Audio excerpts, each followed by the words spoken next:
Why was everyone staring at her, like she didn't belong there? The question echoed in Sarah Hayes' mind as the impossible shot still rang through the desert air. The Nevada morning was gold and endless. Heat shimmered above the sand, wind whispering across the range. A single bullet had just crossed nearly a mile of open desert to hit dead center, a shot most seasoned SEAL snipers would call fantasy. The sound had faded, but the disbelief lingered. Through his binoculars, Captain Richard Miller stood frozen, silent. He lowered them slowly, eyes narrowing on the young woman standing at the firing line, civilian clothes, hair tied in a no-nonsense ponytail, posture straight but calm. The rifle still rested steady in her hands, as if it had always belonged there. Someone behind him muttered under their breath, "Who the hell is she?" They called her a mechanic. No formal training, no combat experience, no record with any branch of the armed forces. And yet, the center of that steel target had been reduced to nothing but dust. 6 months earlier, the idea of her standing on a military range surrounded by elite operators would have been laughable. Back then her world was smaller, hotter, louder. The Arizona sun was merciless that day, turning the asphalt into a wavering mirror of heat. On the outskirts of Phoenix sat Eagle Mechanics, a weathered garage surrounded by sand and silence. Inside, the air smelled of oil and iron, the kind of scent that clung to memory and meant hard work. Sarah wiped sweat from her forehead, leaving a black streak of grease across her pale skin. Her sharp gray eyes studied the open hood of a Humvee like a surgeon reading a heartbeat. "Talk to me," she murmured, leaning closer. "Come on, show me where it hurts." Her fingers traced the intake manifold, feeling subtle vibrations that others might ignore. Machines had a language, tiny shifts in tone, hidden tremors, faint smells of overheated wiring. She'd learned to listen to them like a second voice. Most mechanics used computers. Sarah used instinct. It wasn't arrogance, it was connection. A voice from the back office broke the rhythm. "Found your problem yet?" She smiled without looking up, almost. Her father stepped out of the shadows. James Hayes, 67, still moved with the efficient grace of a man who'd once been dangerous. 2 decades as a Navy SEAL had given him habits that never left. Scanning doorways before walking through them, speaking softly but with weight, watching people's hands before their eyes. He carried a mug of coffee, the steam curling against his lined face. "You've been at it since sunrise." "Old comm harness is fried," Sarah said, tightening a connector. "But that's not what's causing the bleed. Listen to this." She flipped a switch, and a faint electronic hum filled the garage, a ghostly interference buried beneath the mechanical whir. James tilted his head, listening. Then he smiled slow, proud, knowing. Most people wouldn't have noticed, but his daughter was most people. "You hear that tone?" she asked. "It's leaking from the encryption module, signal bleed through the secondary harness." He chuckled quietly. "You'd have made a hell of an engineer, kid." "I make more honest money here," she said with a shrug. "Machines don't lie." Before he could respond, the distant rumble of engines approached, heavy, deliberate, synchronized. James froze instinctively, setting his mug down. That sound wasn't civilian. Through the shimmering heat, 3 Humvees rolled into the gravel lot, kicking up clouds of dust. 6 men stepped out in desert camo, their movements sharp, eyes scanning out of reflex. The lead officer, tall, square-jawed, posture carved from discipline, approached. "Looking for James Hayes," he said. James straightened, the old habits snapping back into place. "That's me." "Captain Richard Miller," the man introduced, shaking his hand firmly. "SEAL Team 8, we're training at Richardson Range. One of our vehicles is down. Heard you're the guy who can fix what base mechanics can't." "Been a long time since I worked on military gear," James said carefully. "But we'll take a look." He glanced at his daughter. "Sarah, grab your tools." As Miller turned toward her, Sarah offered her hand with quiet confidence. "Nice to meet you, Captain." He hesitated barely a second, but enough. His eyes flicked to her face, then her hands, then back to her father. "You're sure she's up for this? These vehicles aren't." James cut him off, voice calm but edged. "My daughter can rebuild an Abrams transmission blindfolded. These Humvees are simple."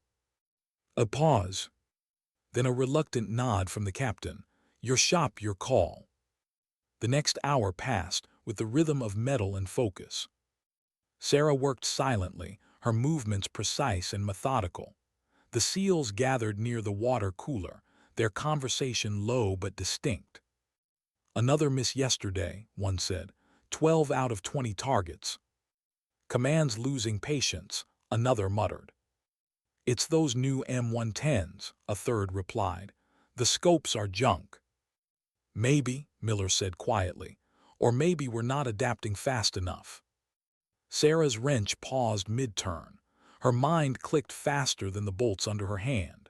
She, grown up hearing her father describe weapons the way she now spoke about engines, mechanical systems bound by logic and physics. Something about their words didn't fit. "Maybe it's not the equipment," she said, not looking up. The room went quiet. "Excuse me," Miller asked. Sarah tightened the last bolt, then stood, wiping her hands. Sometimes people assume new tech works the same as old tech, but if you're fighting the system's design, you're canceling its advantages. Happens with engines.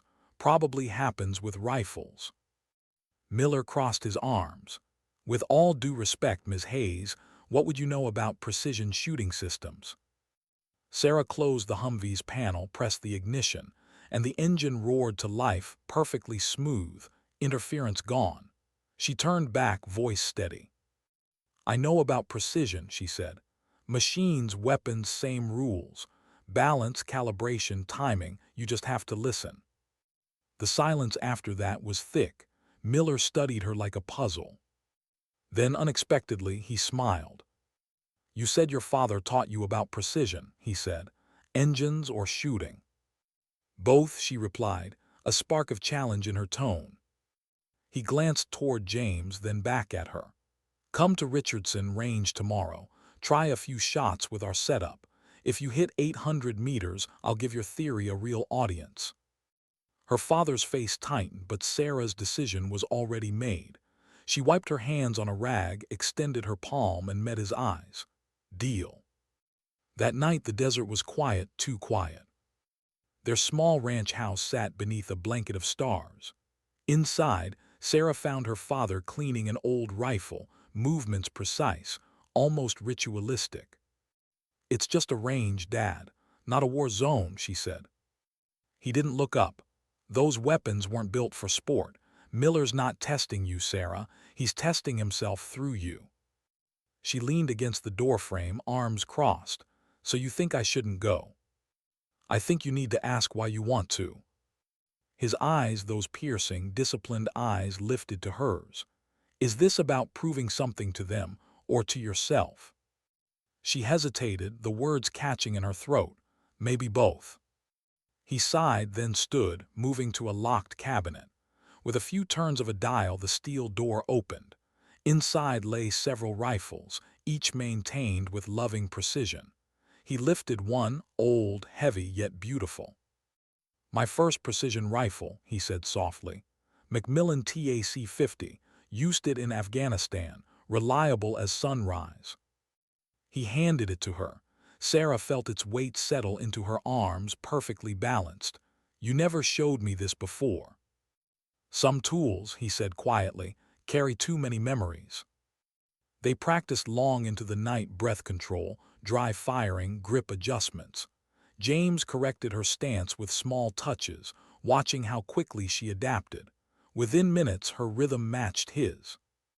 When she aimed, she didn't just see targets, she felt them. "You've done this before," he murmured.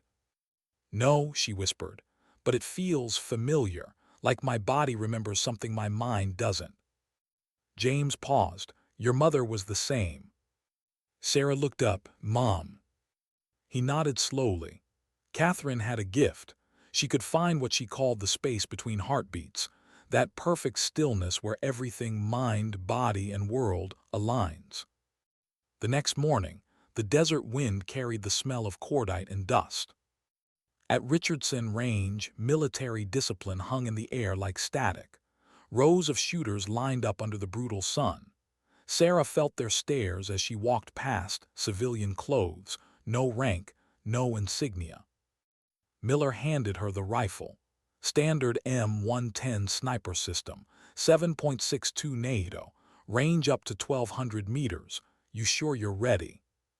She studied the rifle, then smiled faintly. I was born ready. The scope hummed softly with digital readings, wind speed, distance, temperature. Sarah lifted it to her shoulder, the world narrowing to a single invisible line between her heartbeat and the target. Find the space between heartbeats, she heard her father's voice echo in memory. Let the rifle breathe with you. She exhaled slowly. The trigger broke like a whisper. Crack. Hit, the spotter's voice cracked through the silence. Dead center. Then another shot. And another. 5 in total, all perfect. When she lowered the rifle, Miller was staring at her in stunned silence. Around them, soldiers whispered. But before anyone could speak, a black helicopter descended at the edge of the range, matte, silent, government tissue. The man who stepped out wasn't military. He was older, sharper, dressed in a tailored suit that didn't belong in the desert. Admiral Victor Maxwell. And when his eyes met Sarah's, something in them said this moment wasn't coincidence. It was consequence. Why did the man in the tailored suit look at her like he'd been waiting years for this moment? The desert wind whipped dust across the range as the black helicopter's blades slowed to silence. Admiral Victor Maxwell, a name spoken in Navy circles with equal parts respect and unease, stepped forward with a calm authority that drew every eye. His medals were long gone, but command still clung to him like an aura. He offered Sarah a hand. "Miss Hayes," he said, voice even, deliberate. "That was extraordinary." She blinked, the rifle still resting in her hands. "You know my name." Maxwell's gaze flicked briefly toward Captain Miller. "Of course I do." Then more softly to her, "And your father?" "James Hayes." For a moment, Sarah forgot the crowd, the whispers, the disbelief. This stranger had just spoken her father's name like a man remembering a ghost. Miller stepped closer, uncertain. "Admiral, sir, what's this about?" Maxwell didn't answer him. His attention was fixed entirely on Sarah, studying her face as if trying to reconcile memory with reality. "You've inherited more than you know," he murmured. Sarah frowned. "Inherited what?"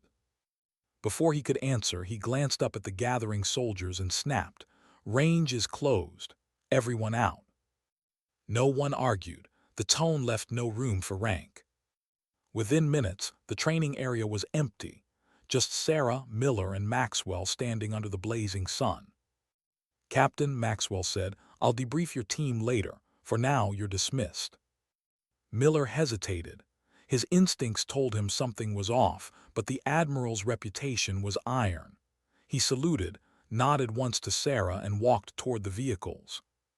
Only when the dust settled did Maxwell speak again. Inside the command tent, the air conditioning hummed faintly. Maps covered one wall. A digital feed from drone cameras flickered silently on another. Maxwell removed his jacket, loosened his tie, and turned to face her fully. "You don't recognize me," he said quietly, "but I knew your parents, James and Catherine Hayes, long before you were born." Sarah's breath caught. "You knew my mother." He nodded. "Brilliant woman, one of the most gifted minds the Artemis Project ever saw." That name, Artemis, meant nothing to her, but the way he said it made her pulse quicken.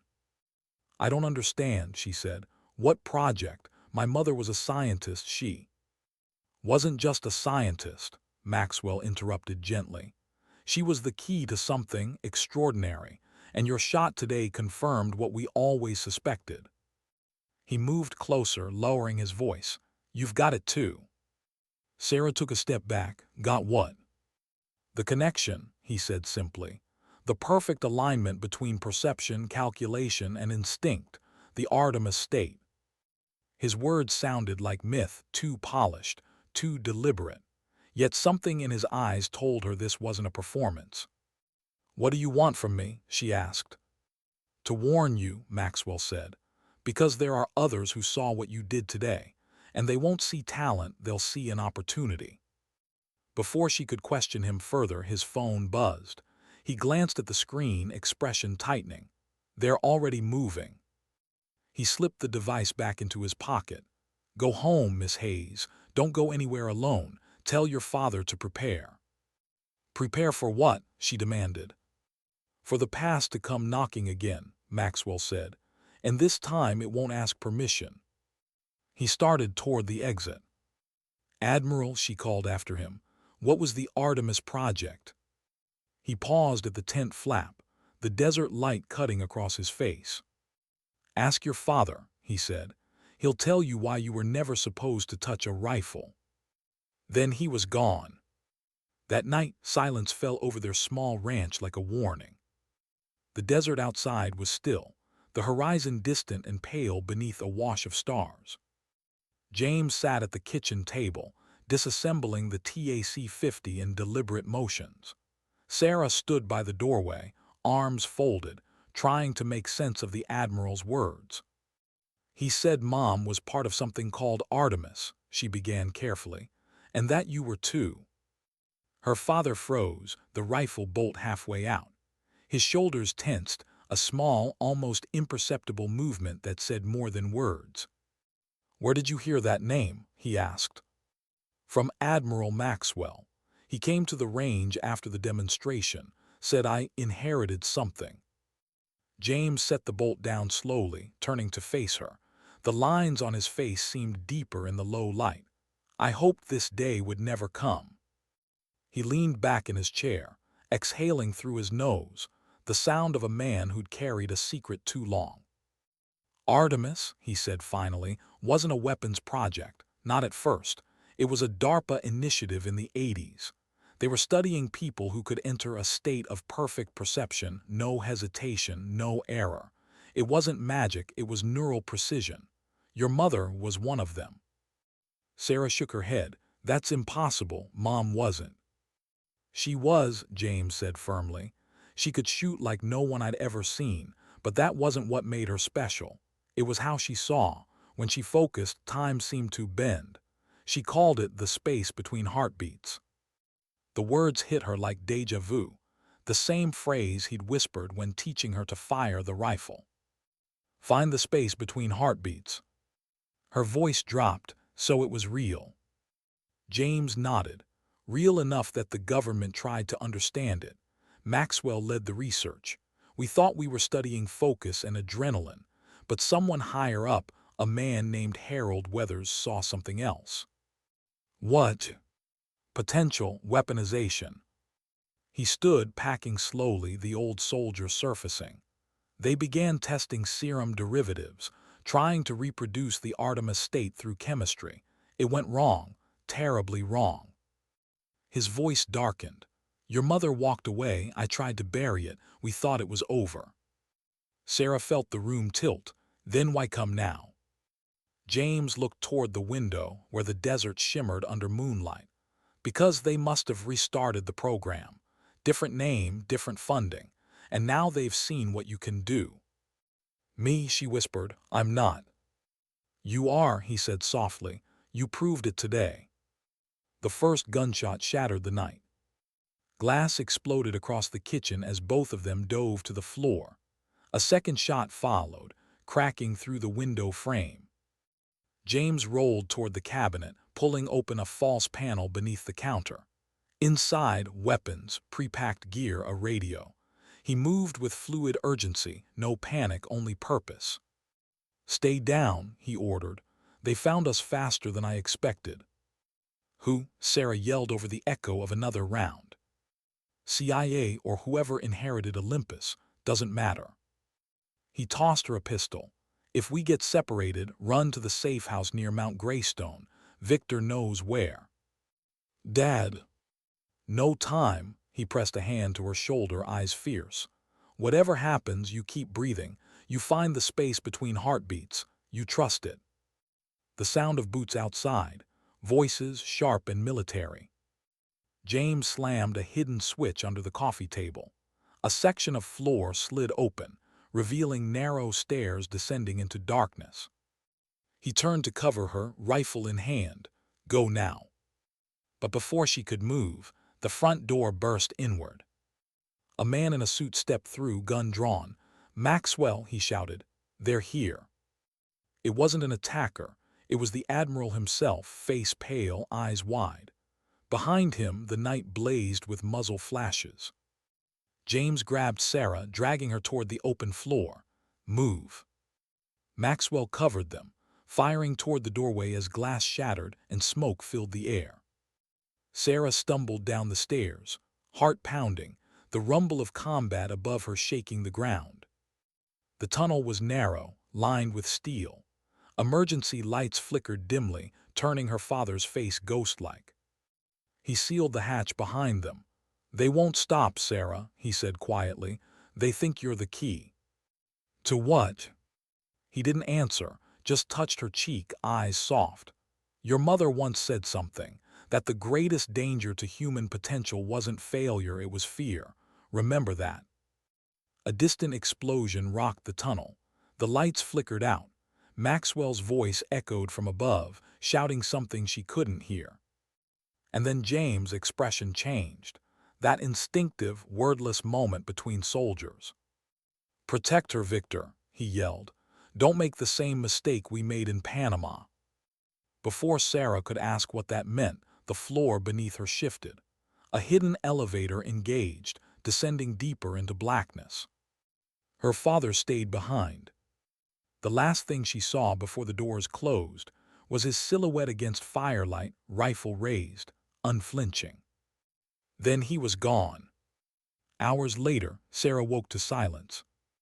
A dim cabin light flickered above her. The air was cool, mountain thin.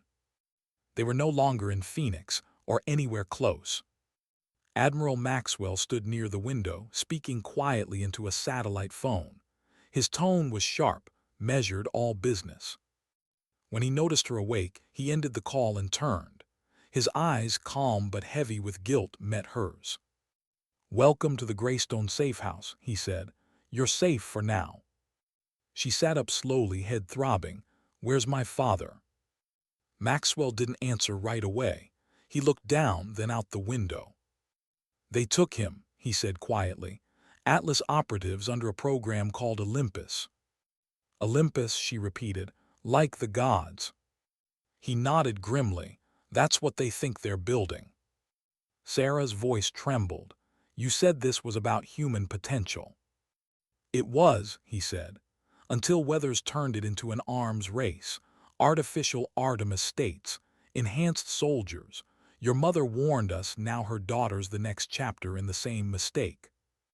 Sarah stared at him, the truth crashing down like thunder. "You knew this would happen," she whispered. Maxwell's silence was its own confession. And when he finally spoke, his words carried the weight of 20 years of regret.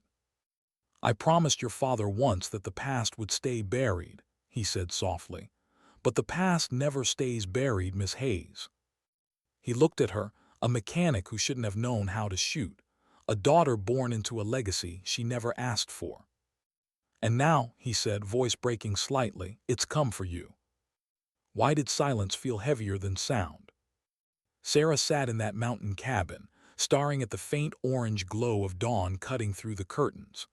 Outside, the Arizona wilderness stretched endlessly. Silent pines, cold wind, and isolation so complete it almost hummed. Her father was gone. Taken.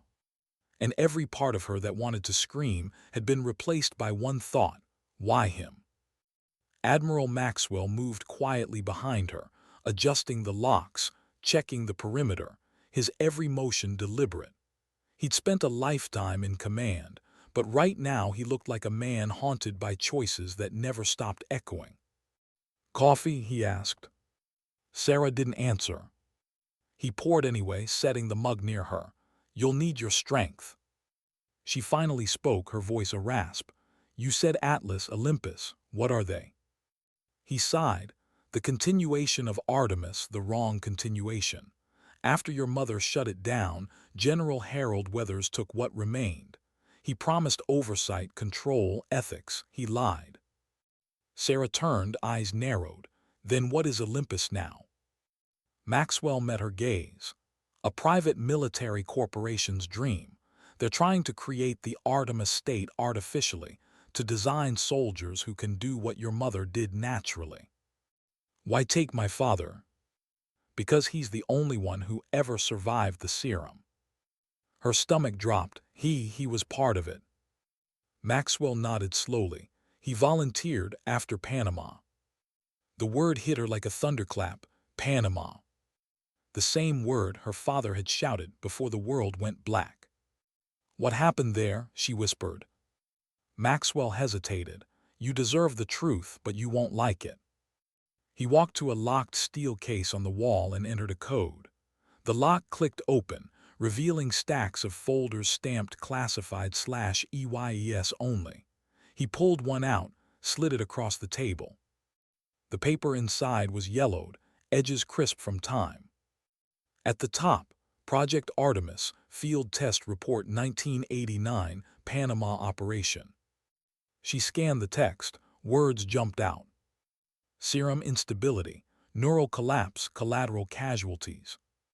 Subject C. Hayes terminated testing, refused further participation. Sarah looked up. "My mother was there." "She led the research team," Maxwell said. "She believed Artemis wasn't just a tactical enhancement, it was human evolution, a way to align body and mind completely. But Weathers, he saw a weapon." He began packing, old frustration cracking through the calm. "They accelerated trials, injected captured insurgents with an early serum. For the first 12 hours the results were miraculous, reaction times doubled, focus unmatched. Then the degradation started, aggression, paranoia, neural collapse." He stopped, voice low. 7 people died before Catherine shut it down." Sarah's breath caught. "And my father." He tried to destroy the data, but Weathers ordered a containment team. They took James and the surviving subjects for extraction. When your mother realized he'd been exposed to trace amounts of the serum, she broke protocol and went after him herself. Maxwell's voice softened. "She saved him, but the exposure changed something in his physiology, made him immune to the degradation. We never figured out why." He looked at Sarah, eyes heavy. "Your father and mother made a pact after that. They vanished, changed names, raised you far from it all. I respected their choice." Sarah stared down at the file. "Until now." "Until now," Maxwell agreed. "Because Olympus needs that immunity, and they know you inherited her side of the code, the natural connection." She felt her chest tighten. "So I'm what, a genetic target?" He nodded grimly.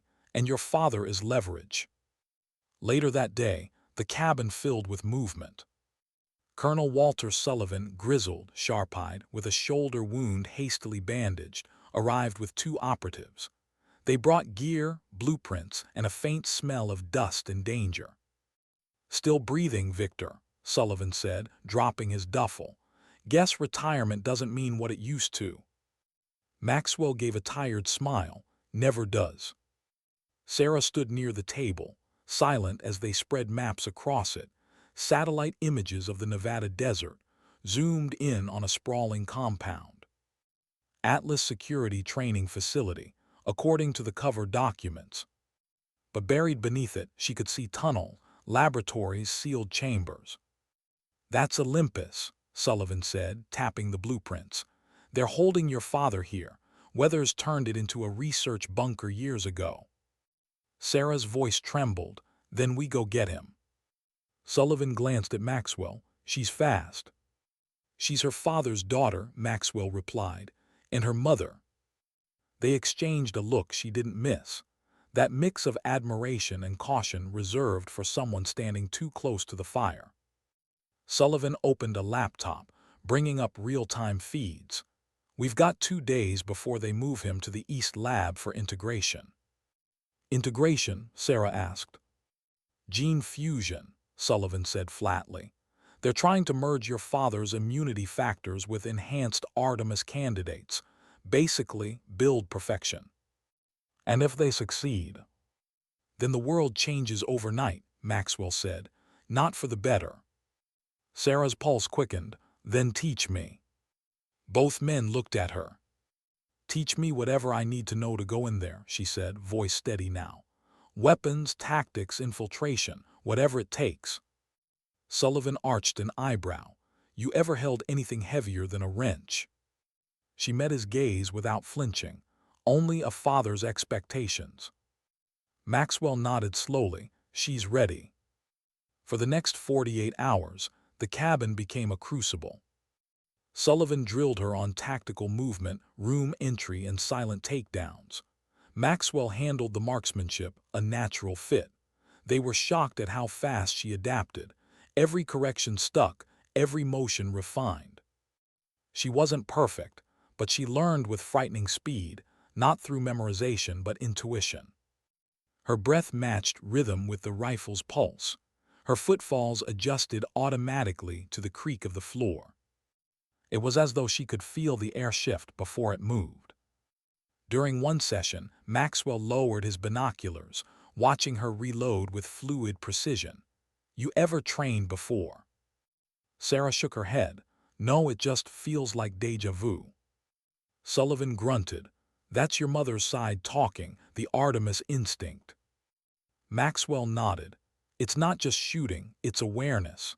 The ability to enter that perfect state of presence. Flow, but beyond what science can measure. Sarah wiped sweat from her brow.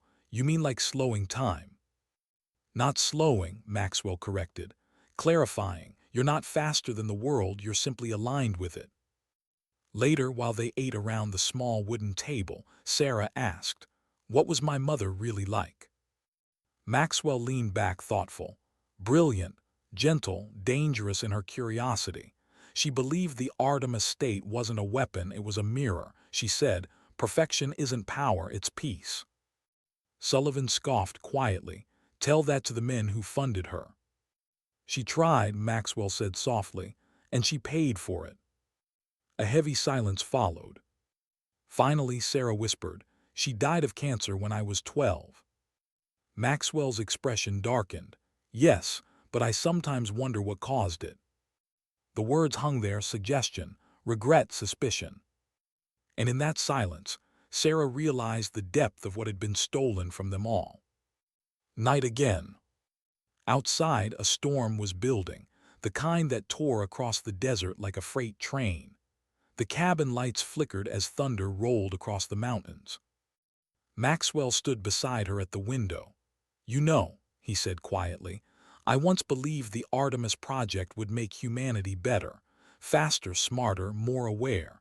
But now I see what it really does, it exposes who we already are. Sarah watched lightning flash across the valley. And what am I? He studied her face, seeing both her parents at once. You're the chance to fix what we broke. She didn't answer, didn't need to. Because somewhere deep inside, beneath the fear and anger, something stirred. A calm she didn't understand yet, like the pause between two notes, or the breath before a storm. By morning, the plan was set. Sullivan unrolled a final map. Weathers has the entire compound locked under biometric security, but we've got one man inside, Captain Miller. Sarah looked up sharply. Miller the SEAL. Same one, Maxwell confirmed. He's been suspicious of Atlas for months, feeding intel to us in secret. He'll get you through the front gate, posing as a marksmanship recruit under evaluation. Sarah frowned. And when they realize who I really am? Hopefully not before you find your father, Sullivan said. After that, we extract you both. Hopefully, she repeated quietly. Maxwell placed a hand on her shoulder. Sarah, you don't have to do this. She met his eyes.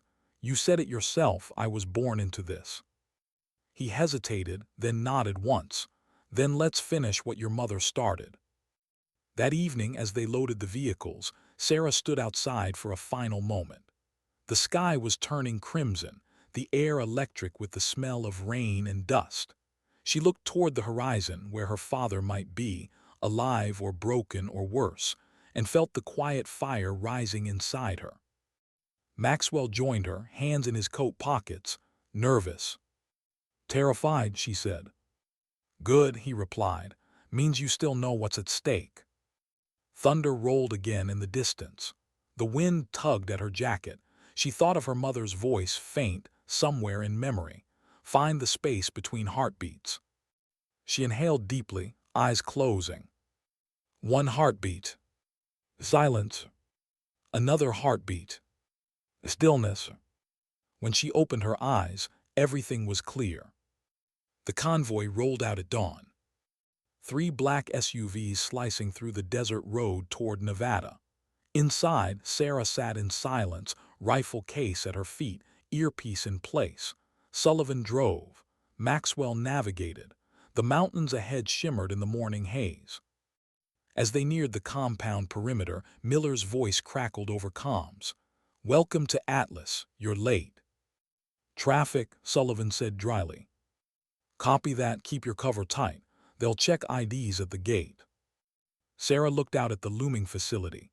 Sleek glass, steel walls, security towers rising like a fortress. She felt her pulse slow, her breathing steady. For the first time, she didn't feel like a mechanic, or a daughter, or even a soldier. She felt like purpose. Cold, focused, controlled. Remember, Maxwell said, eyes on her. You're not there to fight, you're there to find him. She nodded once.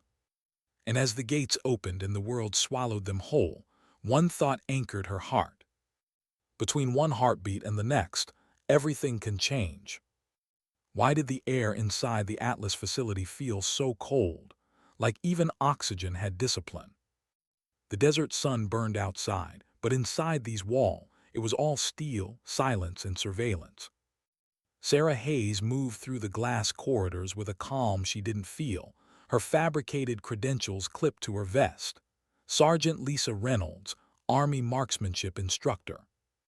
Captain Miller walked half a step ahead, the only familiar face in this place of mirrored lies. Keep your tone steady, he whispered. They'll scan everything, even your pulse. I'm fine, she murmured. You don't look fine, he said without looking back. I don't have to, she replied quietly. I just have to look like I belong. Miller gave a small, humorless smile. You sound like your father. That made her chest tighten. Let's hope I shoot like him too. They passed through a biometric gate. Red lasers danced across her retinas. A soft beep followed. Her fake identity cleared. Welcome to Atlas, the security officer said mechanically. Proceed to evaluation wing C. The hallway ahead stretched into sterile infinity. White walls. Floor so polished it reflected the fluorescent lights like water. Sarah had been in hospitals, workshops, garages, but this was different. This place felt hollow, as if its walls had absorbed too many secrets to echo anymore. Dr. Alina Reed was waiting at the far end. She looked exactly like Sarah expected, brilliant eyes behind rimless glasses, silver hair pulled tight, posture too precise to be accidental. Captain Miller, Reed said, smiling faintly, and this must be Sergeant Reynolds. Yes, ma'am, Sarah said evenly, reporting for evaluation. Reed's gaze flicked up and down, clinical, calculating, assessing. Your file is impressive, she said, tapping her tablet. Adaptability metrics off the charts. You've been through multiple weapon systems. Yes, ma'am, I learned fast.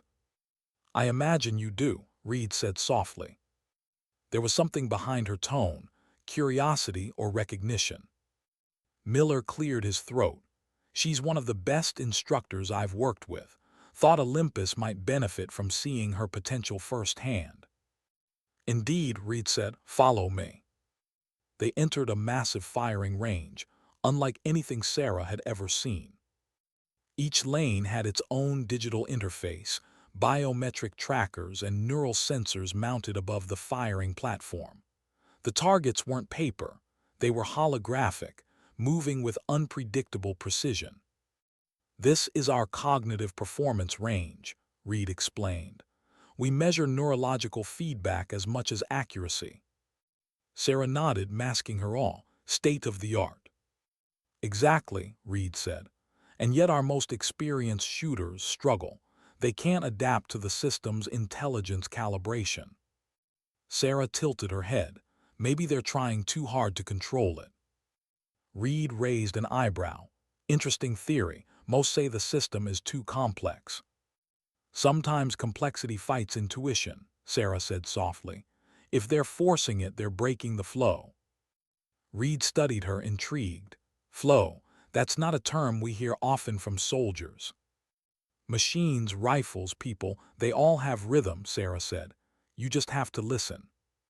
There was a long pause before Reed smiled faintly. Very well, Sergeant. Let's see if you can listen. They strapped sensors to her temples and wrists. The rifle, an M110 SASR, felt unnaturally light. The holographic targets glowed blue at various distances. Reed's voice came through the intercom. No adjustments, no manual compensation. Let the system work for you. Sarah exhaled, shoulders loosening. Her heartbeat steadied. The world narrowed to her breath, the barrel, and the space between the two. Crack. A perfect hit. Then another. And another. 5 shots, all center mass. No hesitation, no drift. The room fell silent except for the hum of machines. Reed stared at the screen. Her tablet displayed something, brainwave patterns, spiking and aligning in impossible symmetry. That can't be right, she muttered. Run it again.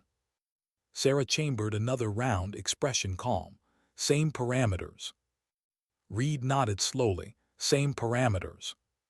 She fired 5 more, every hit flawless. When she lowered the rifle, Reed's expression had changed. It wasn't curiosity anymore. It was recognition and fear.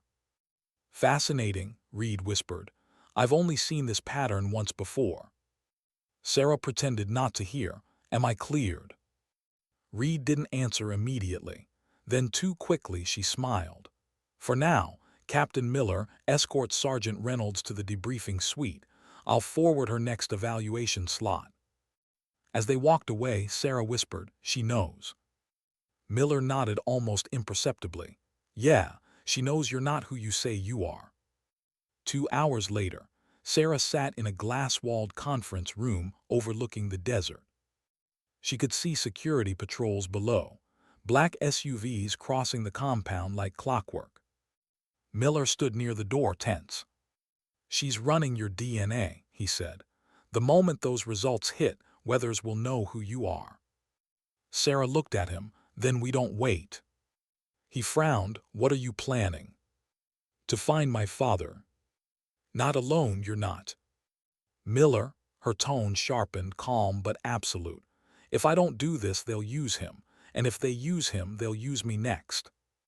He hesitated, then swore quietly. Fine, but you'll need a diversion. She gave a half-smile. Can you provide one? He chuckled dryly. For old time's sake. When Dr. Reed summoned her again, Sarah expected suspicion. But instead, she found the scientist in a different mood, controlled but conflicted. Walk with me, Reed said. They descended 2 levels into the facility's restricted core. Security cameras followed their every step. The hum of servers grew louder, a mechanical heartbeat beneath the building.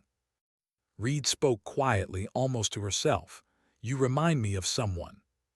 Sarah kept her tone neutral. Who? Catherine Hayes.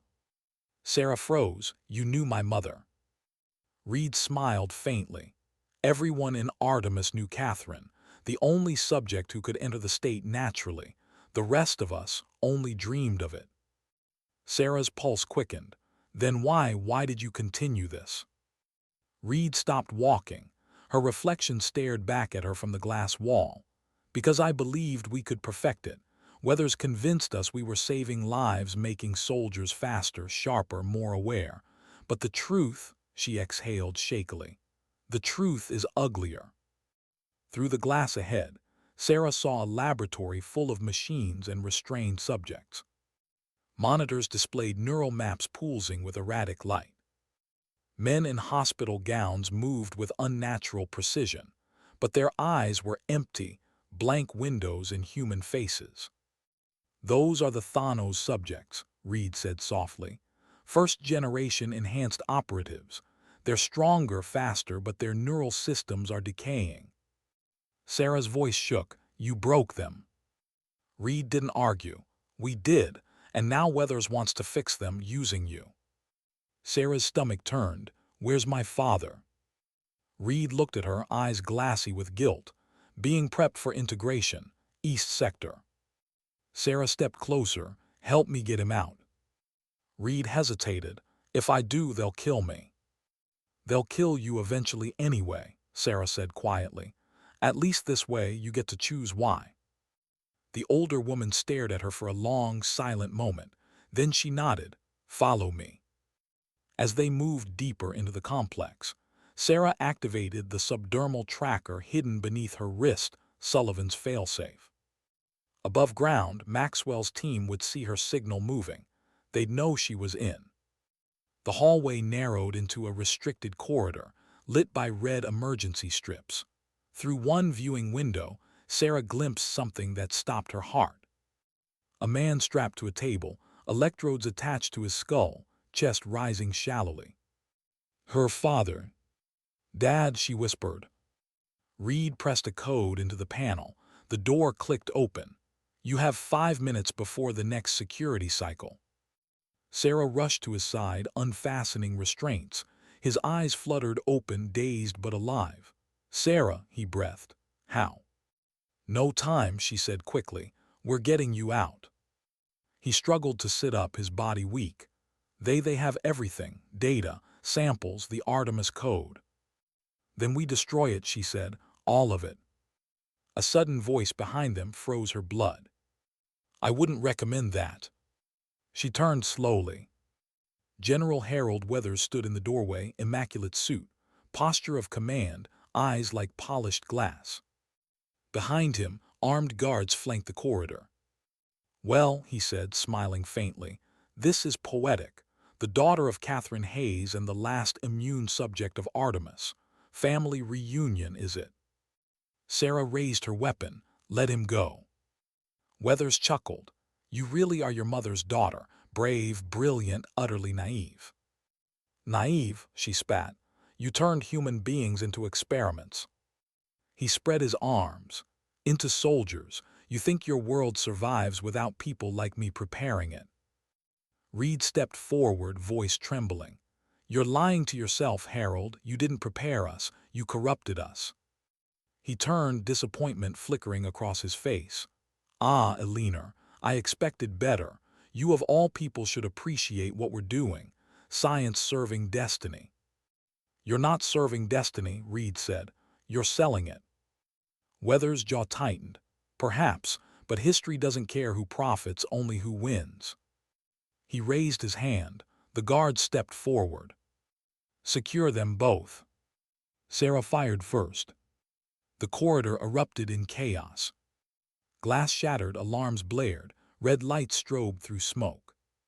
Reed ducked behind a console as Sarah dragged her father to cover. The guards moved fast, too fast, enhanced Thanos operatives. Go, James shouted. I'll hold them. No, Sarah cried, pulling him toward the secondary exit. You're not leaving me again. Reed slammed her palm on an emergency override. The reinforced door slid open behind them. This way. They sprinted into the maintenance corridor, the thunder of pursuit echoing behind them. Through the haze, Sarah's senses sharpened, every sound, every flicker of motion. The Artemis state ignited inside her like quiet lightning. She turned, fired twice, both rounds hitting perfectly, disarming 2 operatives mid-charge. But more were coming. "Left," Reed shouted. "Service shaft ahead." Sarah grabbed her father's arm, pulling him through the narrow corridor. They burst through the hatch just as an explosion tore through the hallway behind them. They collapsed in darkness, gasping. Reed's face glistened with sweat. "He'll seal the base," she said. "We have minutes, maybe less." James groaned, leaning against the wall. "We need the data, the proof." Reed held up a small drive. "Already have it.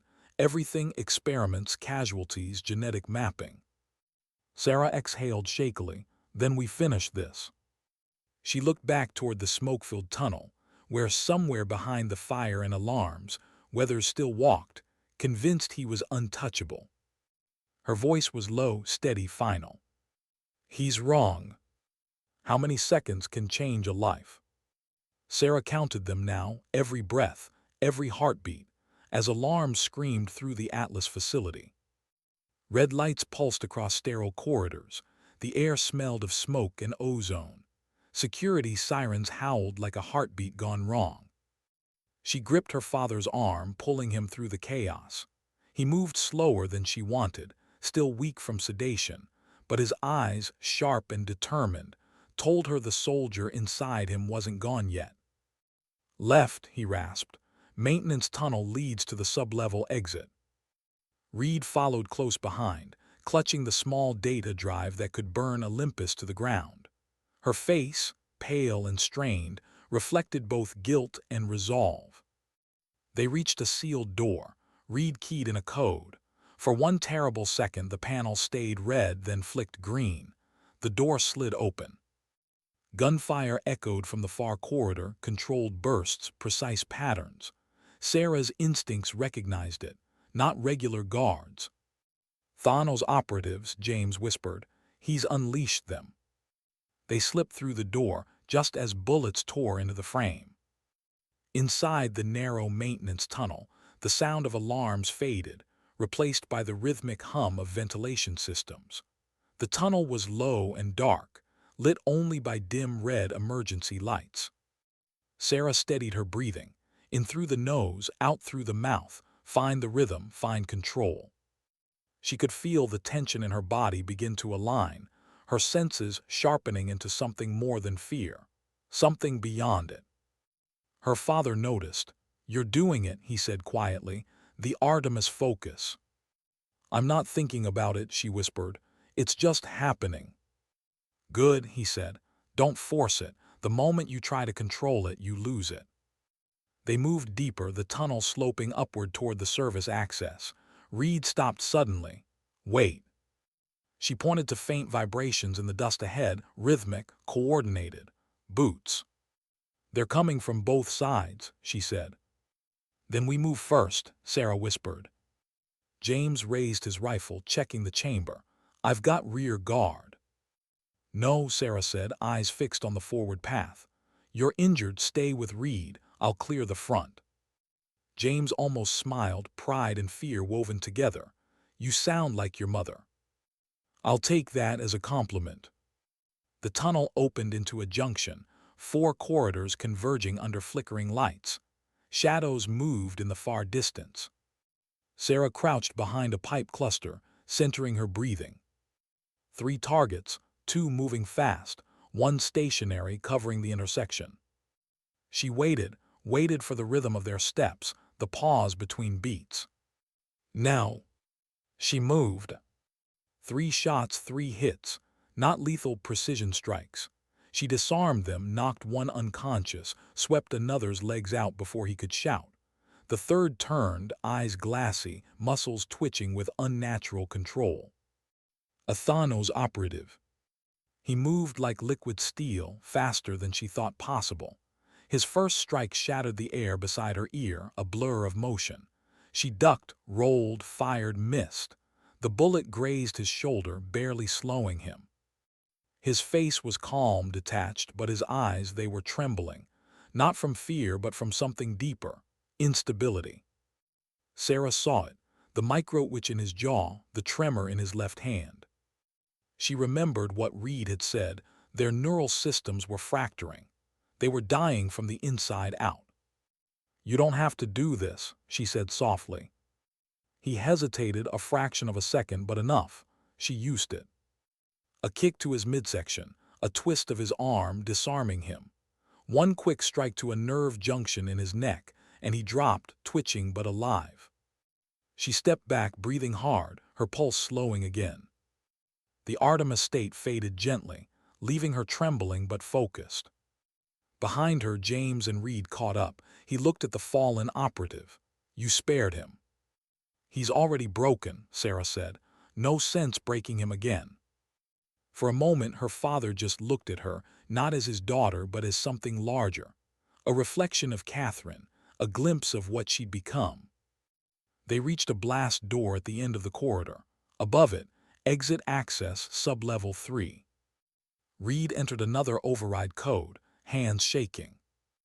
"It's encrypted," she muttered. "Weathers locked it down from the control room." "Can you bypass it?" James asked. "Not from here," she said. "The central server manages security." Sarah's mind raced. Server room. Reed nodded. 2 levels up, but it's guarded automated turrets, biometric locks. "Then that's where I'm going," Sarah said. James grabbed her arm. "No, we stick together." "Dad." He met her eyes. "You can't do this alone." She stared back firm. "I was never alone. You and Mom taught me everything I need to know. Now let me use it."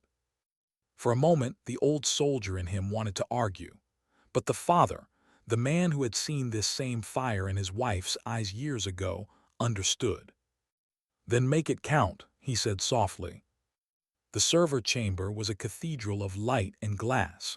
Rows of quantum processors blinked in rhythmic patterns, humming like an electronic heartbeat. Sarah moved silently between the aisles, weapon ready. The sound of distant footsteps echoed somewhere ahead. She took cover behind a terminal just as a group of guards entered, not Thanos this time, but human security. 2 men, 1 woman, each armed, scanning the area. Sarah closed her eyes, lowering her breathing until it barely stirred the dust. She could hear them, the soft click of a safety being released, the nervous exhale of one guard who wasn't as calm as he pretended. Space between heartbeats, she thought, now. She rose, fired 2 clean shots. The first hit the light panel, plunging the room into strobing shadow. The second and third dropped the guards before they could respond. In the flickering darkness, she moved toward the main console. "Unauthorized access detected," the system warned. "Manual override required." She slammed Reed's data drive into the port. The screen flooded with red text. "Transferring data. CRUPTING local storage. Initiating destruction sequence." Reed's voice crackled through her comm. "You're wiping the entire Olympus archive." "Exactly," Sarah said. "If they can't have it, no one can." Suddenly, another voice joined the channel, calm, deep, unmistakable. "Impressive," said General Weathers. "Your mother would be proud." Sarah froze. "Where are you?" "Closer than you think," he replied. And then the lights cut out completely. Darkness swallowed the server room. Sarah raised her weapon, scanning. She could feel him before she could see him, the faint shift in air pressure, the echo of boots on tile. A voice moved through the blackness. "You know, your mother once said perfection wasn't control, it was surrender. I never understood what she meant until now." He stepped into the faint glow of the emergency lights. His suit was gone, replaced by a tactical rig, a pistol in hand. "We're not so different, you and I," Weathers said. "We both want to protect humanity, you through compassion, me through control." "You call that protection," she spat. "You turned soldiers into science projects." "I turned chaos into order," he countered, "and you're proof it worked." Sarah steadied her aim. "No, I'm proof it can't be controlled." He smiled faintly. "Then let's test that theory." He moved faster than she expected, not natural speed, but augmented. His movements had that same precision, that same fracture at the edges like the Thanos operatives. He injected himself, she realized. They circled each other in the dark, each movement calculated, mirrored. The Artemis state burned inside her, awareness expanding, senses connecting to everything. The hum of machines, the vibration of Weather's footsteps, the way his breathing hitched before each motion. He lunged. She blocked, countered, felt the recoil of his power. He was strong, stronger than any man should be, but unsteady, like his body was fighting itself. "You can't hold it," she said between breaths. "Your mind's unraveling." He swung again, wild this time. She dodged easily, rolling into a crouch, weapon raised. "End this before it ends you." Weathers laughed, the sound distorted by rage and pain. "You think this is weakness. This is evolution." He rushed her again, and this time she didn't shoot. She moved. At the last second, she sidestepped, guiding his momentum past her. He crashed into the main console, shattering glass and cables. Electric arcs snapped across the room. Weathers staggered, sparks dancing across his suit. "You can destroy the data," he growled, "but you can't destroy the idea." Sarah looked at him, truly looked, and saw not a villain, but a man consumed by the thing he built. A mind that once dreamed of progress and drowned in obsession instead. "You're right," she said softly. "I can't destroy an idea." She raised her rifle. "But I can stop it from spreading." Crack! The shot hit his shoulder, spinning him back into the control panel. Electricity surged through him, a flash, a scream, and then silence. Smoke filled the room. The console's final message blinked faintly before dying. "Data purge complete." Minutes later, Sarah staggered into the sublevel corridor, face streaked with sweat and ash. Reed and James were waiting near the access hatch. He caught her as she stumbled. "You're bleeding." "Not mine," she said. "Weathers is down, Olympus is gone."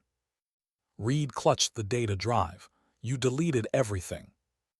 "Not deleted," Sarah said. "Exposed. It's transmitting to every major defense network on the planet. No more secrets." Reed's eyes widened, a mixture of shock and relief. "Then it's over." Sarah looked at her father, the man she'd saved, the legacy she carried. "No," she whispered. "It's just beginning." They reached the outer airlock just as the compound trembled, explosions rumbling from below. The self-destruct systems were engaging. The building groaned, lights flickering. Sullivan's voice came through the comm. "Extraction team in position, 30 seconds." The hatch blew open to the desert wind. Moonlight spilled across the sand. For the first time in days, Sarah could breathe. She turned back one last time. Through the smoke and ruin, she saw the facility collapsing inward, the heart of Olympus finally silenced. Her father placed a hand on her shoulder. "You did what none of us could." She looked up at him, her voice soft. "Mom would have done the same." He nodded. "She'd be proud." Sarah watched as the horizon caught fire behind them, the glow of the burning compound spreading across the night sky. It wasn't victory, not really. It was something quieter. Justice. Redemption. And the beginning of what came next. How do you return to silence after hearing the world scream? The desert was still again. The fires had burned down to orange embers. Smoke coiled lazily into the pale morning sky. Sarah stood on the ridge overlooking what was once the Atlas facility, now nothing but scorched metal and dust. The wind carried the faint smell of ash and electricity, the scent of endings. Behind her, a helicopter waited.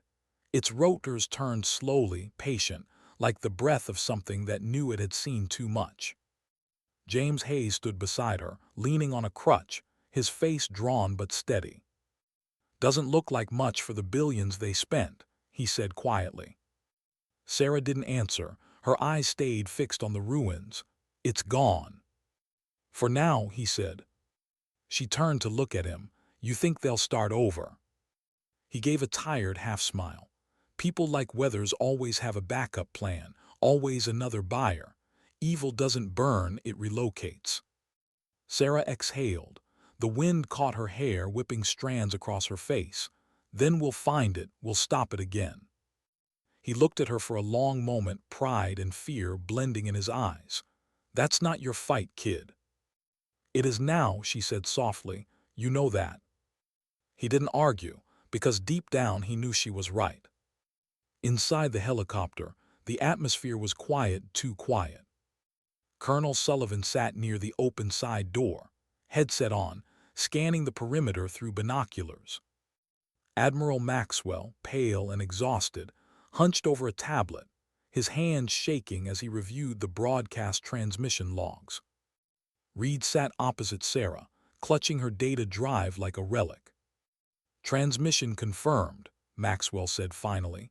Full data package uploaded to Pentagon oversight channels. They can't bury it this time. Sullivan grunted. You underestimate their talent for burying things, Admiral.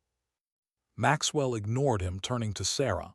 What you did back there, it changed everything. Olympus is finished. Sarah's voice was low, almost detached. I killed a man. Maxwell looked at her steadily. You stopped a monster. Same thing depending on the lens, she said. Reed spoke softly. You didn't kill Weathers for revenge. You ended something that should never have begun. Sarah met her gaze. You were part of it, Doctor. You helped build it. Reed didn't flinch. Yes, and I'll spend the rest of my life trying to undo it. Silence settled over them. Only the hum of the helicopter filled the void, that low mechanical rhythm that somehow felt too alive. They landed at a secluded airstrip outside Colorado Springs hours later. The air was crisp, thin, and quiet, the kind of quiet that makes you realize how loud you've been living. As they disembarked, Sarah's boots crunched on gravel. The world felt strange now, slower, softer, almost too peaceful. For days, her heart had known nothing but adrenaline. Now, in the stillness, her body didn't know what to do with calm. Maxwell approached her, his voice low. We've arranged safe housing. You and your father can disappear for a while. She looked up. Disappear? Until the storm settles, he said. There'll be investigations, hearings. They'll want to talk to you, to question your actions. It's safer if you vanish. Sarah folded her arms. You want me to hide? I want you to survive, he said. Your mother wanted that too. She didn't respond. Her gaze drifted toward the mountains, a horizon wide and endless, like the life she'd never planned for but now couldn't escape. That night, the safe house was silent, except for the faint hum of a generator. Sarah sat alone in the small kitchen, hands wrapped around a cup of coffee she'd forgotten to drink. Her reflection in the window looked older, eyes harder, shoulders straighter. A woman who'd seen things she'd never asked to see. Her father entered quietly, leaning on his crutch. He watched her for a moment before speaking. You haven't said much. I don't have much to say. You never did, he said with a faint smile. You got that from me. She didn't smile back. Dad, what if I made things worse? How could you? I destroyed Olympus, sure, but we both know the data isn't gone. Someone out there will rebuild it, and maybe this time they'll get it right. James lowered himself into the chair across from her. Maybe, but they'll never get the one thing your mother had. What's that? He pointed at her chest. Heart. She didn't do it for power or progress or control. She did it because she believed in what people could be when they stopped trying to be gods. Sarah stared down at her hands, and Weathers believed the opposite. Most men in power do. He reached across the table, touching her wrist gently. What you did wasn't about stopping him. It was about proving he was wrong. Morning came slow and gray. Maxwell stood by the jeep waiting. Reed was already loading her bag. She would testify before Congress willingly. It was her penance. You sure about this? Sullivan asked. Once you go public, there's no coming back. I know, she said, But Catherine believed knowledge only matters when it's shared. I owe her that. Sarah approached quietly. You'll need protection. Reed smiled faintly. You sound like your father. Sarah shook her head. I sound like my mother. Maxwell stepped closer. And what about you? I'm not disappearing, she said. Not anymore. He frowned. Sarah. I can't live my life running from something I didn't create, she said, her voice steady. You said they'd start over. Then someone has to make sure they don't. Maxwell studied her, the wind tugging at his coat. You know, your mother once said the same thing to me. She believed the Artemis state wasn't meant for war, but for understanding. Sarah looked out toward the mountains. Then maybe it's time we understood it right. For the next few weeks, she and her father stayed in the safe house. He recovered slowly, regaining strength.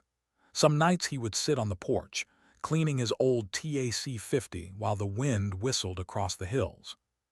Sarah spent those nights studying old journals, files Reed had given her, fragments of her mother's research, notes about neural harmonics, sensory perception, emotional resonance. It wasn't about shooting. It was about connection. The more she read, the more she realized. Catherine Hayes hadn't been building soldiers. She'd been building awareness, a science of empathy, a way to bridge instinct and intellect. And somehow that work, buried, misunderstood, twisted, had birthed both monsters and miracles. One evening, she found her father asleep in the chair by the window, rifle disassembled beside him. His breathing was even, peaceful. For the first time in months, he looked at rest. She sat quietly beside him, her mind drifting back to that first day in the garage, the sound of engines, the smell of oil and dust. Back then her world had been small but safe, predictable. Now it was vast, uncertain, and full of shadows. And yet she wouldn't trade it back, because for the first time in her life she understood her mother's words. Find the space between heartbeats. It wasn't just a saying. It was a way of living, finding clarity in chaos, peace in conflict, purpose in loss. Days later, a black SUV approached the cabin. Sarah was outside, chopping wood, when she saw it crest the ridge. She wiped sweat from her brow and reached instinctively for her sidearm. But when the door opened, it was Maxwell. He looked older, wearier, but alive. I figured you'd still be here. She smirked faintly. You're persistent. It's a flaw, he said. Mind if I come in? Inside, he spread a folder across the table. Pentagon inquiry is underway. Sullivan's testifying tomorrow. Reed's in protective custody. They'll bury most of it, but Olympus is finished as a government project. Sarah studied him carefully, and as a private one. Maxwell's jaw tightened. Atlas has been disbanded, but other corporations are sniffing around. China, Russia, even smaller nations. They all want what Weathers almost had. Then we're not done. He nodded. No, but this time we fight differently. He pulled out a document. Funding authorization, the Hayes Initiative, a research program focused on developing natural human performance without enhancement. Reed will lead it. We want you to train the next generation. Sarah frowned. Train them as what soldiers? No, Maxwell said softly, as people. She stared at the file for a long time. Her name was printed on the header, Hayes Initiative for Human Performance Research. Her mother's legacy, her father's endurance, her own redemption. She looked up. If I do this, it's on my terms. Always was, Maxwell said. That night after he left, Sarah stood outside under a sky full of cold stars. The mountains were dark outlines against the horizon, sharp and quiet. Somewhere out there, she knew, others were still trying to recreate, to control, to weaponize. But for the first time, she wasn't afraid of them. She closed her eyes and listened to the whisper of the wind, the soft echo of her own pulse, the steady rhythm of the earth breathing beneath her boots. There it was again. That stillness. That clarity. the space between heartbeats. And in it she found peace, not the kind that comes from safety, but the kind that comes from purpose. Later, as dawn began to break over the peaks, James joined her on the porch, 2 mugs of coffee in hand. He handed her one without a word. They stood side by side, watching sunlight touch the valley below. "Remember what Mom used to say?" Sarah asked softly. He smiled. "She said a lot of things. She said the point of precision wasn't to hit harder. It was to understand what you were aiming for." James nodded slowly. "And do you?" She looked at the horizon, golden, infinite. "Yeah, I think I finally do." He sipped his coffee, glancing at her from the corner of his eye. "What now?" Sarah smiled faintly. "Now, we teach the world to listen again. When you try to rebuild something broken, the first question is never how. It's why." 6 months after Atlas burned, the world had already moved on.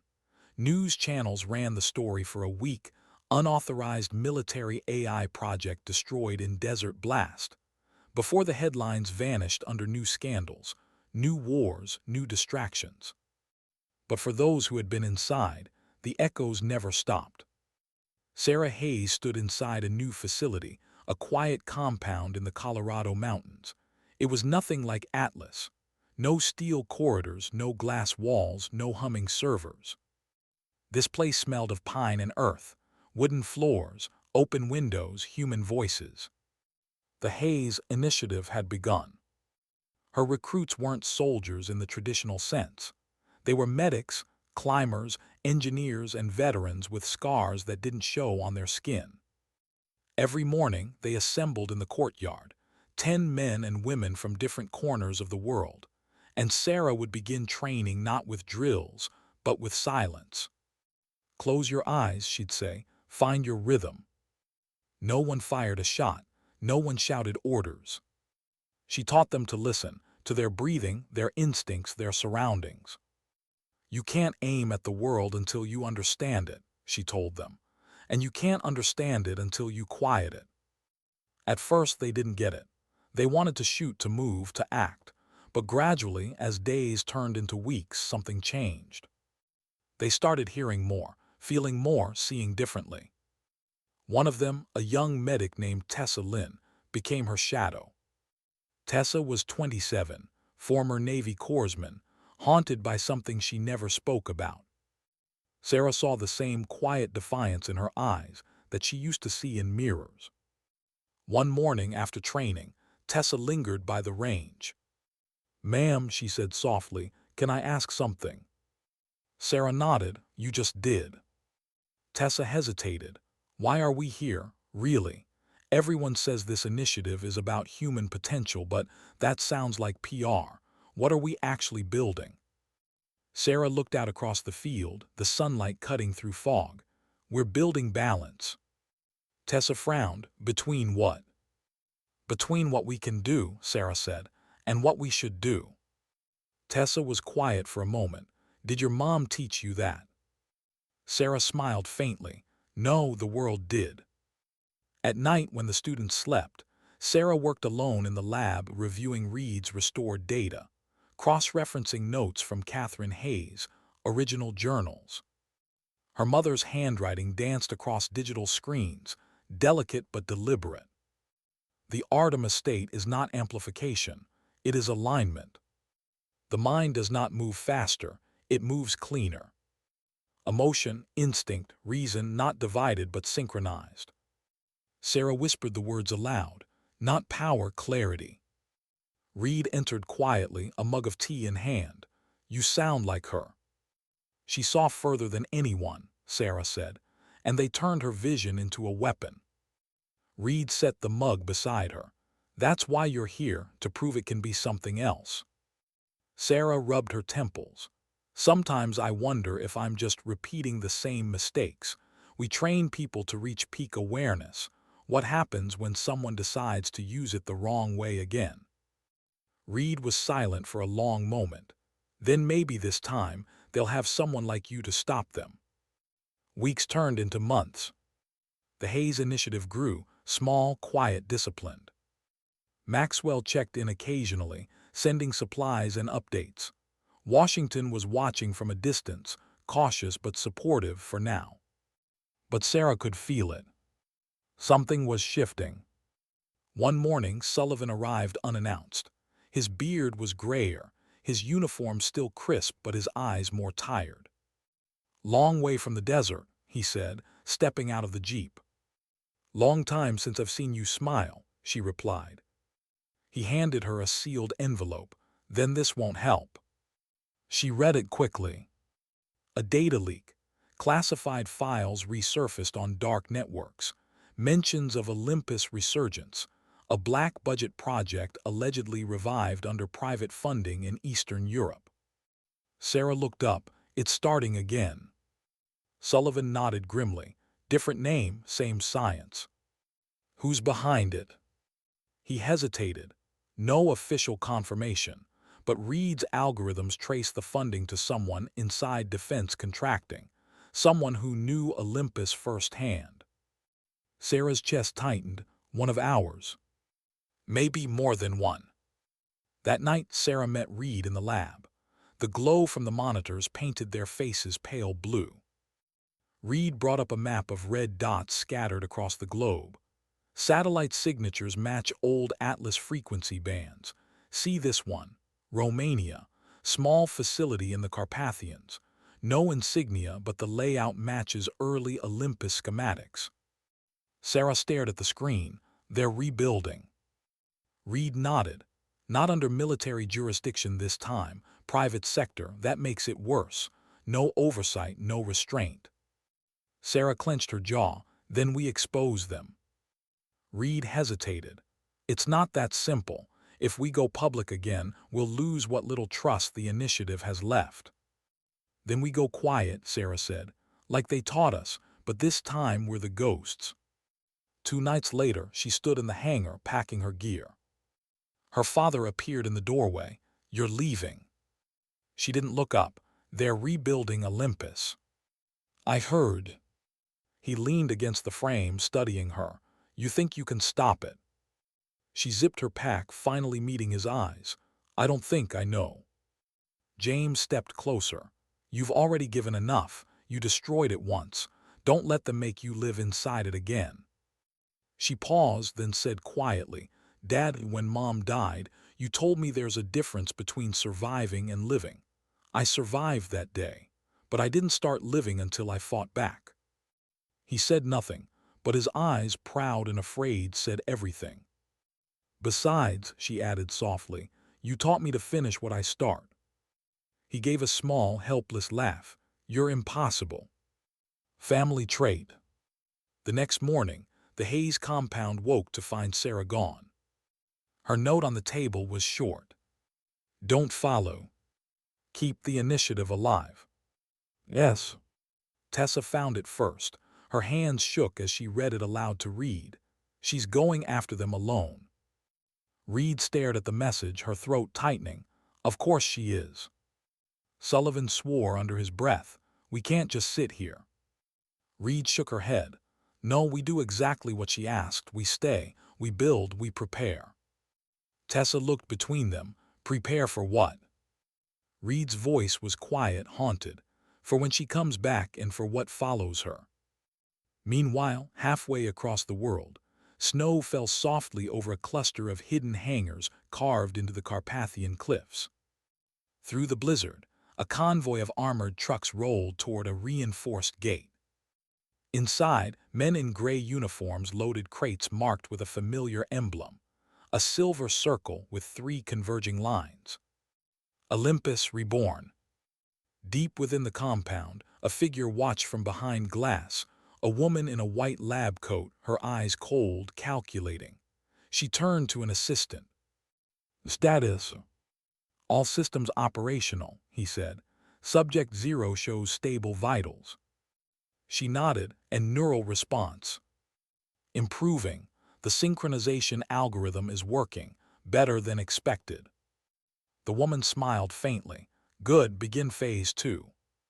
The assistant hesitated. "And the leak from Atlas, the data exposure." "Handled," she said.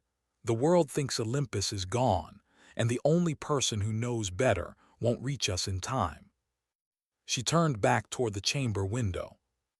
Inside, beneath dim blue light, a man lay on a gurney, electrodes across his temples, muscles twitching under sedation.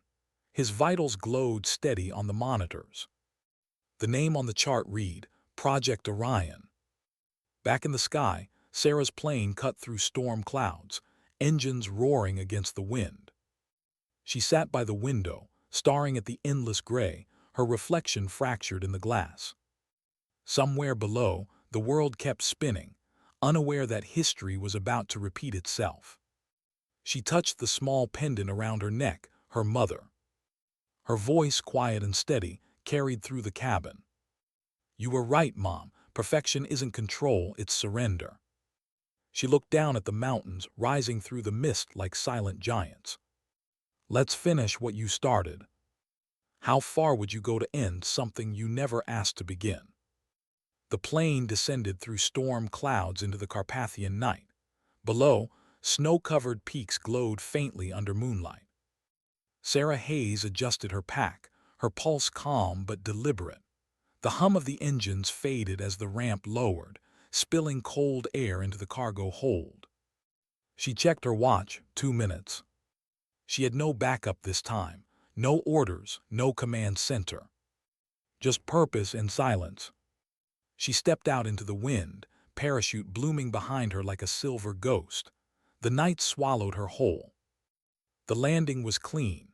She touched down on a ridge overlooking the compound, a ring of reinforced hangars built into the rock, lights glowing like eyes in the snow. Thermal drones patrolled the perimeter. Automated turrets tracked the sky. Every system screamed efficiency, but none of them looked human. She knelt behind a rock, adjusting her visor. The feed lit up, security patterns, patrol routes, heat signatures. It was almost poetic. The same technology her mother designed to enhance awareness, now protecting the people who perverted it. Sarah whispered under her breath, "Not tonight." She moved with the wind, slow, patient, invisible. Every step measured, every breath aligned. The Artemis state wasn't something she triggered anymore. It came to her like memory, flowing through her veins without force. At the base of the western ridge, she found a vent shaft, narrow, guarded by sensors. She drew her pistol and fired once, a single EMP round. The sensors went dark. She slipped inside. The tunnels beneath the compound were colder than she expected.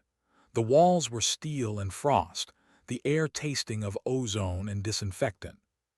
She followed faint echoes, voices ahead, machines humming in rhythm. When she reached the inner chamber, she froze. It was all there again. The lab, the monitors, the restrained subjects. History repeating. But this time the machines looked cleaner. The chaos was gone. The room pulsed with perfect synchronization, hundreds of neural signals moving as one. And at the center of it all was him. Subject 0. His body floated in a vertical containment pod, surrounded by glowing cables. Electrodes ran across his chest and temples. His vitals pulsed strong, almost too strong. She couldn't see his face clearly, but something about the shape of his jaw made her blood turn to ice. She whispered, "No." She stepped closer, wiping condensation off the glass. And then she saw it. The scar on his temple, the one she'd given him in Atlas. Weathers. Her stomach dropped. He wasn't dead. He was evolving. "Beautiful, isn't it?" The voice came from behind her, smooth, feminine, steady. Sarah turned. A woman in a white lab coat stepped out of the shadows, the same one from the surveillance footage. Mid-40s, sharp eyes, calm demeanor. "Dr. Marissa Cole." "You're a long way from Colorado," Cole said, circling the pod. "But I suppose inevitability always finds its way home." Sarah raised her weapon, shut it down. Cole smiled. "If I did that, humanity would lose its greatest leap forward." "Forward," Sarah spat. "You rebuilt a monster." Cole tilted her head. No, I refined him. You destroyed Olympus because it lacked balance. Weathers believed in control. I believe in symbiosis. She gestured to the containment pod. His consciousness is merging with the algorithm, a perfect hybrid human decision-making enhanced by infinite awareness. You're insane. Cole's eyes softened, almost pitying. No, Sarah, I'm what your mother wanted to be. That stopped her cold. Don't you dare. Catherine Hayes began this, Cole said. She dreamed of uniting emotion and precision, but she was too sentimental to finish it. You're her daughter, you must see the truth. Evolution doesn't ask for permission. Sarah's voice dropped to a whisper. And what happens to the person inside? Cole smiled faintly. He becomes the system. Sarah fired. The bullet hit the console, sparks flying. The pod alarms wailed. Cole ducked behind a terminal, shouting orders into her comm. Containment breach. Security to Lab 1. Sarah sprinted toward the pod, ripping open the interface. Warnings flashed red. Do not disengage neural link. She ignored them. Inside, Wither's eyes snapped open. They were no longer human. Not entirely. They glowed faint blue, tracking her with mechanical precision. Sarah, his voice came distorted, echoing through the speakers. You shouldn't be here. You should be dead. He smiled weakly. Death is inefficient. Then let's make it permanent. She hit the manual release. The pod hissed open, steam pouring out. Weathers stepped forward, bare feet touching the steel floor, his movements too smooth, half man, half ghost. Do you think you can stop what's already begun? He asked. Sarah raised her weapon. I've done it before. The fight was brutal. He moved like liquid light, every strike calculated, every motion anticipated. But Sarah had something he didn't, imperfection. He adapted fast, too fast, predicting her every move. But his perfection made him predictable. She feinted left, drew him in, then rolled under his strike and fired point-blank into his chest. The impact threw him backward into the control panel. Electric arcs exploded around him. You don't understand, he gasped. This isn't about soldiers anymore. It's about consciousness, about eternity. Then it's time to let eternity rest, she said. She pulled the emergency core fuse. The lights flickered. The containment systems began to overload. Sparks showered from the ceiling.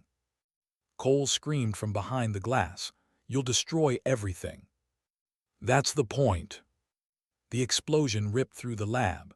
The shockwave threw her across the floor. Metal twisted, flames licked the walls. Somewhere through the chaos, she heard Weathers' voice fatting, glitching. You can't stop evolution. Sarah staggered to her feet, coughing through the smoke. Watch me. She stumbled toward the exit tunnel. Fire spread behind her, swallowing the lab. The containment pod melted in blue-white light. Above her, alarms wailed in a dying rhythm, the sound of Olympus ending again. At the tunnel's end, she turned back once. Through the smoke and flames, she saw Weathers' silhouette disintegrate, his body collapsing into digital ash. Not human, not machine, just gone. She whispered softly, goodbye. Outside, snow fell through the smoke. The night sky burned orange behind her as the compound imploded, light consuming the mountain. The wind roared, the ground trembled, and then silence. Sarah stood alone, chest heaving, the cold biting through her uniform. The pendant around her neck was cracked, half melted from the heat. She held it gently, her breath fogging in the air. It was over. Or at least she hoped it was. 2 days later, in a military hospital near Warsaw, she woke to sunlight streaming through blinds. Bandages wrapped her shoulder. Machines beeped softly beside her bed. Her father sat in the chair by her side, asleep, his hand still gripping hers. His crutch leaned against the wall. For a long moment, she just watched him, the rise and fall of his chest, the peace on his face. He'd come for her, he always did. When he stirred, she smiled faintly. You never listen. He smiled back, tired but proud. Neither do you. She exhaled. It's gone, Olympus, weathers all of it. He nodded, and coal. Sarah's eyes darkened. Dead, I think.